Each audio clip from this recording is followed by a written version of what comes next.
I honestly think Bitcoin is a multi-generational asset, and from time to time, I mean, obviously when I retire, if Bitcoin doesn't pay a yield, I may need to sell, 1 or 2% of my Bitcoin every year to cover my costs. But no, I'm a very long-term hodler with respect to Bitcoin. I think with respect to gold, and silver mining properties, I mean, I think that, there's several more puffs in the cigar, but over time, the monetary premium in gold and silver is going to go down, and Bitcoin is going to continue to go up. So, over time, I'm favoring, one versus the other.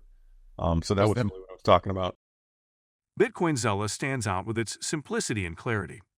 We've crafted an experience that anyone can dive into, whether you're a crypto expert or just a new to the crypto world.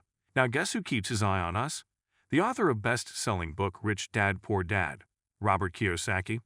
And we want to take this opportunity and thank all the people who trusted us, and we read every comment. And the best part, it's free. Subscribing now means you will get all new information for free. Don't just follow the trends, stay ahead of them. Subscribe to Bitcoin Zelle today and enjoy the new edge.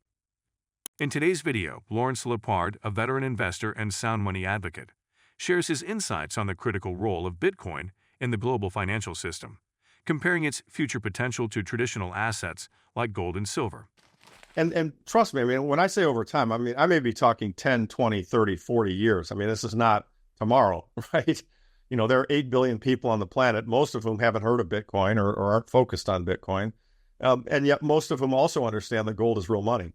And, and so if you look at Asia as an example, India and China, I mean, citizens there, they're citizens there that have no clue what Bitcoin is, but they buy gold and silver all the time. And so it's going to take time for the change to take place, but it will take place, in my opinion, because the characteristics of Bitcoin are superior.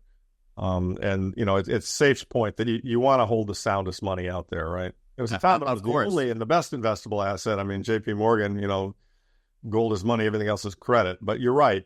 Since 71, gold has been, hugely demonetized. I mean, I always marvel. I'm writing a book, and it's the chart is in this book. It shows that if, in 71, we were kind of on the gold standard. It was an exchange standard. It wasn't perfect, but one could take our money supply, one could divide it by the ounces of gold we had, the 261 million ounces, and one would come up close to $35 an ounce, which was kind of the reference price from Bretton Woods.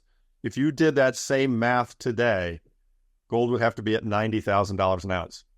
So, what does that tell you? It tells you that we printed a whole lot of money. And I always laugh when Bitcoiners say, well, there's so much monetary premium in gold and it's going to get taken away. And I'm kind of like, well, yes and no. I mean, it's been pretty well, the monetary premium has been pretty well beat out of it because, there aren't many people who really regard gold as money anymore. I mean, it's jewelry for most people.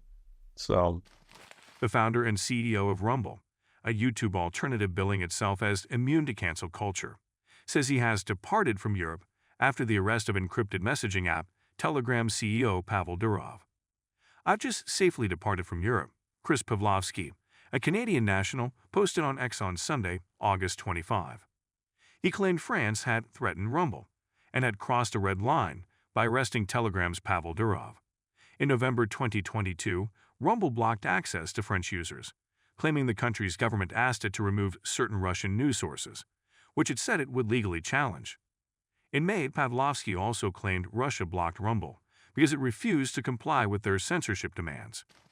We are currently fighting the courts of France, and we hope for Pavel Durov's immediate release, Pavlovsky wrote. He did not share what country he had left and his current whereabouts. Rumble did not immediately respond to a request for comment. Rumble is a video sharing site headquartered in Florida and Ontario. It is popular among conservatives and conspiracy theorists for its relaxed stance on content moderation compared to social media giants Meta and Google. Telegram's Durov, a Russian-born French citizen, was arrested by French officers on August 24 at Paris-Le Bourget Airport on a warrant issued by the country's judicial police based on a preliminary investigation, according to multiple news reports.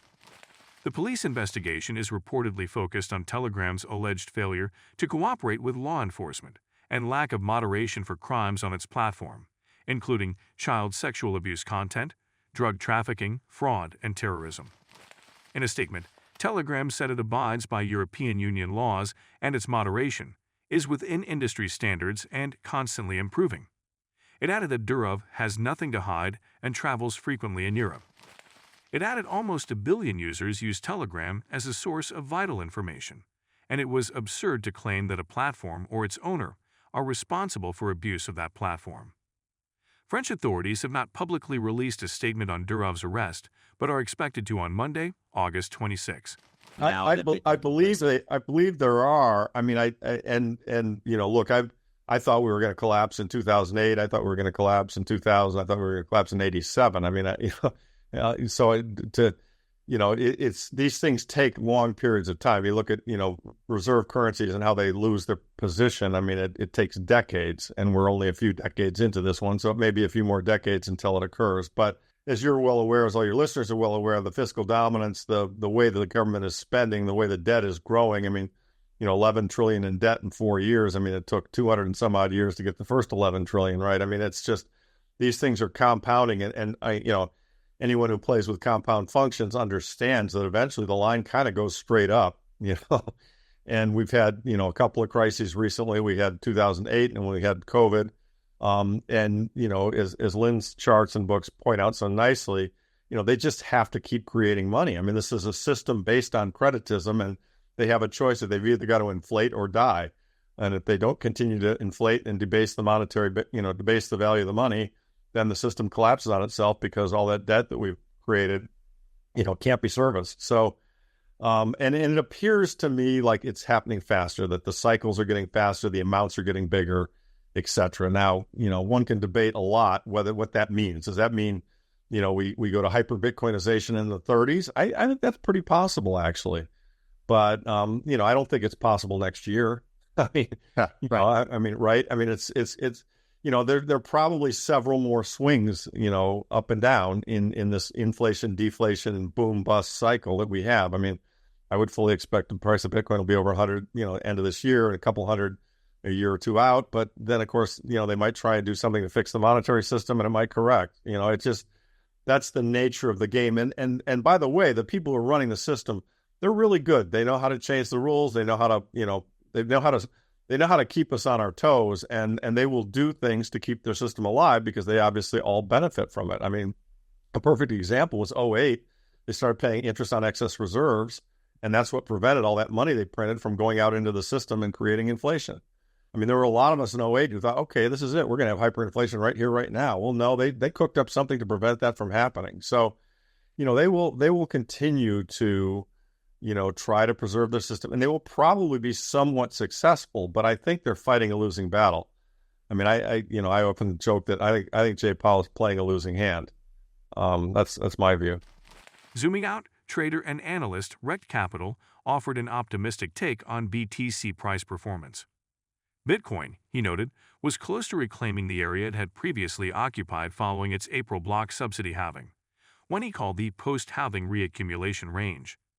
The importance of this technical event cannot be understated, he argued.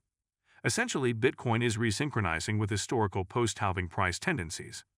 An accompanying chart compared this year's post-halving price behavior to that after the previously halving in 2020. And do not forget to subscribe to Bitcoin Zelle. The most important news will reach your inbox on a daily basis and for free. I do not know why you have not subscribed yet. If you like the video, give it a thumbs up and subscribe for more daily updates. Remember, knowledge is power, and we're here to empower you on your financial journey.